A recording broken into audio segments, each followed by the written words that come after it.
अररिया में अगर तुम आते हो घूस देकर लूटने के लिए तो अब हम लूटने नहीं देंगे, नहीं देंगे, नहीं देंगे। ये लोग बेईमान लोग हैं, ये अररिया में पोस्टिंग कराते हैं और हमसे 3000 मांगते हैं, तो आम आदमी से क्या मांगेगा?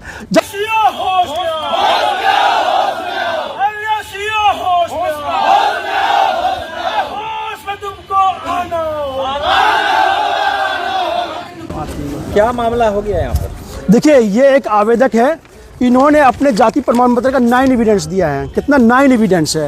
9 एविडेंस में है वार्ड मेंबर का साइन, पंचायत समिति का साइन, सरपंच का साइन, जिला पार्षद का साइन, मुखिया जी का साइन, साथ में इनके विभाग के पंचायत सचिव की अनुशंसा, सरकारी विभाग के पंचायत सचिव के अनुशंसा, और आवेदक का जो पुराना में ऑफलाइन सर्टिफिकेट बना हुआ है वो दिया गया है, और आवेदक के फादर का जो ऑफलाइन सर्टिफिकेट बना है वो दिया गया है, कोर्ट का एफिडेविट दिया गया है।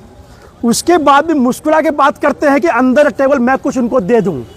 और भी लोग बैठे हुए थे, उनके कर्मचारी बैठे थे, उनका साफ कहना है वहाँ पे कि भैया 3000 रुपया लगता है, इसमें तो लगता है। मैंने कहा है कि सर ऐसा क्यों? तो वो कहते हैं कि आप बहुत ज़्यादा बोलते हैं, तो औकात जिसकी नहीं होती है वो कागज़ कैसे बनाएगा? तो औकात अररिया वालों की यही है। तो मैं बताऊंगा अररिया वाले की औकात क्या है इनकी। 3000 मांगा गया। 3000 सीओ साहब मांग रहे हैं खुद से भाई, 3000 खुद से अपने मुंह से।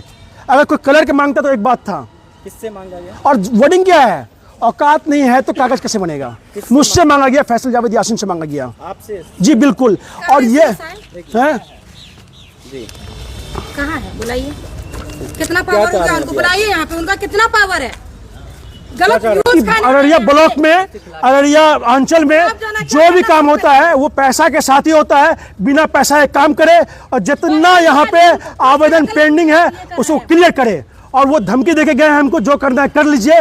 तो मैं अररिया वालों को कहता हूँ कि ये सम्मान है आपका, आप सम्मान बचाना चाहते हैं, अपना सम्मान बचा लीजिए, एक आंदोलन का आगाज कीजिए और इनको सिखा दीजिए कि अररिया में अगर तुम आते हो घूस देकर लूटने के लिए तो अब हम लूटने नहीं देंगे, नहीं देंगे, नहीं देंगे। ये लोग बेईमान लोग हैं, ये अररिया में पोस्टिंग कराते हैं और हमसे 3000 मांगते हैं, तो आम आदमी से क्या मांगेगा? जब मैंने उनको अपना पारिवारिक पृष्ठभूमि बताया, क्योंकि किसी भी जाति के लिए उसका पारिवारिक पृष्ठभूमि ही काम आता है, वो कहते हैं कि आपके पारिवारिक पृष्ठभूमि से मुझे कोई मतलब नहीं है। जिन अधिकारी को पारिवारिक पृष्ठभूमि से मतलब नहीं है तो वो जाति कैसे तय करेंगे? जाति तो परिवार से आएगा ना। सर एडमिशन नहीं हो रहा। जनता जिंदाबाद, अधिकारी क्या है?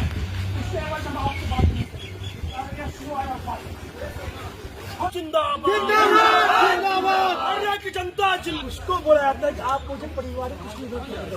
मैंने उनको बोला मुझे कोई अभी आप लोग एसडीएम से मिलने के लिए गए हुए थे, एसडीएम से मिलने के बाद क्या कुछ बातें सामने आई?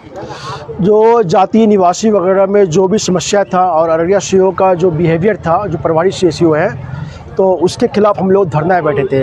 एसडीओ साहब ने अपनी टीम को भेजा था मिलने के लिए, और जब हम यहाँ पे आए, जो सीओ साहब थे, जो उन्होंने डिले किया है, जो उनका बिहेवियर था, उनके लिए माफ़ी मांगा है, खेद जताया है।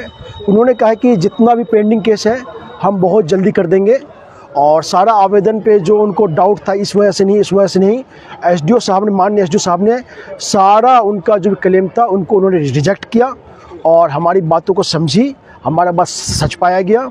अब ब्लॉक में सारे काम होंगे और अच्छे से होंगे, और आम आदमी आश्वस्त करता हूं मैं कि अगर किसी भी तरह का कोई दिक्कत हो रहा है, ना हक हो रहा है, आप हमारे पास आइए, हमारी जंग जारी रहेगा, हम बात करेंगे। और अगर हमारी बात मंडे तक सभी आवेदन का निष्पादन नहीं होता है तो हम दोबारा भूख हड़ताल का भी प्लान करते हैं। हालांकि हमने सीओ साहब को और एसडीओ साहब को कहा कि हम आपसे दोबारा मंडे को मिलेंगे, तो उन्होंने कहा ठीक है, ये काम हो जाएगा।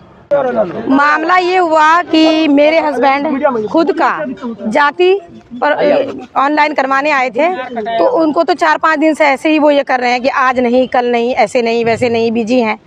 अभी आए तो ये गलती वो गलती निकाल रहे हैं। उनका मेन मकसद यही है कि उनको पैसा लेना है, तो वो खुद हम लोगों को जब खुल कर बोल सकते हैं कि 3000 रुपया दीजिए तब साइन करेंगे, तो आम पब्लिक का क्या करते होंगे ये खुद ही आप लोग समझते होंगे।